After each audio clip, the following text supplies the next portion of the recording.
Hello అండి. Welcome to our channel. ఈరోజైతే నేను ఒక మంచి రెసిపీతో అయితే మళ్ళీ మీ ముందుకొచ్చేసాను. ఇది వచ్చేసి స్పాంజ్ కేక్ అండి. ఇది చాలా స్పాంజీగా, టేస్టీగా బయట కొనుక్కొని తిన్నట్టే ఉంటది. సో, మా పిల్లలకైతే చాలా ఇష్టమండి. ఎవ్రీ టైమ్ ఇది చేయమని చెప్పి అయితే అడుగుతారు. సో, ఇది కూడా మీకు చూపిద్దామని వీడియో తీసేసాను. Let's start video. ఫస్ట్ అయితే ఒక కప్పు మైదా తీసుకుందామండి. నెక్స్ట్ టైం గోధుమ పిండితో కూడా చూపిస్తాను, అది కూడా బాగుంటుంది. నెక్స్ట్ అదే కప్పుతోని షుగర్ కూడా తీసుకొని మిక్సీ పట్టేసుకొని ఆ పౌడర్ని కూడా జల్లించేసుకుందాం. దీంట్లోనే బయట షాప్స్లోని కేక్ బేకింగ్ పౌడర్ అంటే ఎవరైనా ఇస్తారండి, ఎక్కడైనా దొరుకుతుంది అది. సో ఇదైతే ఒక 2 టేబుల్ స్పూన్స్ వేసేసుకుందాం. తర్వాత తినే సోడా ఒక చిటికెడంత వేసుకుందాం. సో అవన్నీ జల్లించేసుకొని పక్కన పెట్టుకొని ఇప్పుడైతే 3 ఎగ్స్ తీసుకోండి. ఇది ఒక మిక్సీ జార్లోకి 3 ఎగ్స్ బీట్ చేసి వేసేసేయండి. సో ఇందాక మనం మైదా షుగర్ ఏ కప్తో అయితే తీసుకున్నామో అదే కప్తోని 1/2 కప్పు వరకు ఆయిల్ తీసుకోండి. ఇది కూడా వేసేసుకొని ఈ రెండు బాగా మిక్సీ పట్టండి. నురగా వచ్చే వరకు మిక్సీ పట్టి తీసేసి ఈ మైదా మిశ్రమంలోని కొంచెం కొంచెం వేస్తూ మొత్తం ఒకవైపు కలుపుకోండి. అంటే ఒక సైడే తిప్పుతూ కలుపుకోండి. బాగా ఉండలు లేకుండా చక్కగా క్రీమీ టెక్స్చర్ వచ్చే వరకు బాగా మిక్స్ చేస్తూ కలుపుకోండి.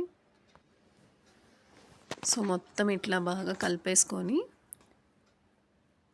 ఒక 15 మినిట్స్ వరకు అయితే కలుపుకోండి. ఇప్పుడు ఇదైతే ఒక పావు చెంచా వేసుకోండి వెనిలా ఎసెన్స్. సో అది కూడా వేసుకొని బాగా మిక్స్ చేసేసుకోండి. చూసారు కదా, ఇట్లా మనం పైకెత్తుతూ ఉంటే ఇట్లా క్రీమ్ లాగా పడుతూ ఉండాలి. ఆ కన్సిస్టెన్సీలో అయితే చేసుకోండి. ఇప్పుడు మనం ఒక కేక్ ప్యాన్కి ఆయిల్ కానీ గీ కానీ ఏదైనా బటర్ కానీ అప్లై చేసుకొని మైదా పొడిపిండి వేసుకొని మొత్తం ప్యాన్ అంతా స్ప్రెడ్ చేసేసేయండి. ఇప్పుడు కేక్ క్రీమ్ ఉంది కదా, కేక్ క్రీమ్ అనేది మధ్యలో ఇంచి వేసుకోండి. అలా మొత్తం మధ్యలో ఇంచి వేసుకొని మొత్తం క్లీన్గా వేసేసుకున్నాక మనం ఎయిర్ బబుల్స్ అనేది రాకుండా ఒక 6 to 5 టైమ్స్ అయితే ఇట్లాగా ట్యాప్ చేసుకోండి. ఇప్పుడు పై మీద ఇప్పుడు కేక్ బౌల్ అయితే ఇందులో పెట్టేసుకొని ఒక 5 మినిట్స్ హీట్ చేసుకోండి. ఫస్ట్ బౌల్ని దీంట్లో ఒక టూత్ పిక్తోని ఒకసారి ఇట్లా రౌండ్గా సర్కిల్లో తిప్పండి, ఏమన్నా ఎయిర్ బబుల్స్ ఉంటే పోతాయని. ఇప్పుడు లో ఫ్లేమ్లో పెట్టి ఒక 45 మినిట్స్ తర్వాత కేక్ అయితే కుక్ అయిందో లేదో మనం టూత్ పిక్ పెట్టి చూసుకుందాం. టూత్ పిక్కి ఏ క్రీము లాగా ఏం లేకపోతే అయిపోయినట్టు. చూసారు కదా, ఏమి లేదు. సో కేక్ అయితే రెడీ అయిపోయింది.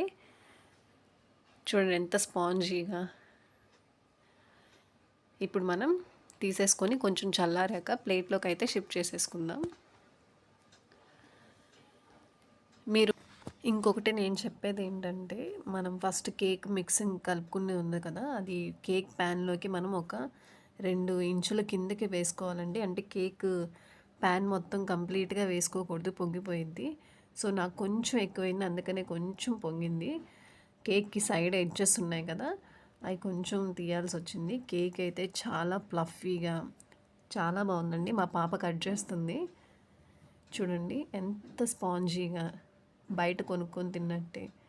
చాలా టేస్ట్గా ఉంటుంది. డెఫినెట్గా ట్రై చేయండి. ప్లీజ్ నా ఛానల్ని సపోర్ట్ చేయండి, సబ్స్క్రైబ్ చేసుకోండి. Thank you so much for watching.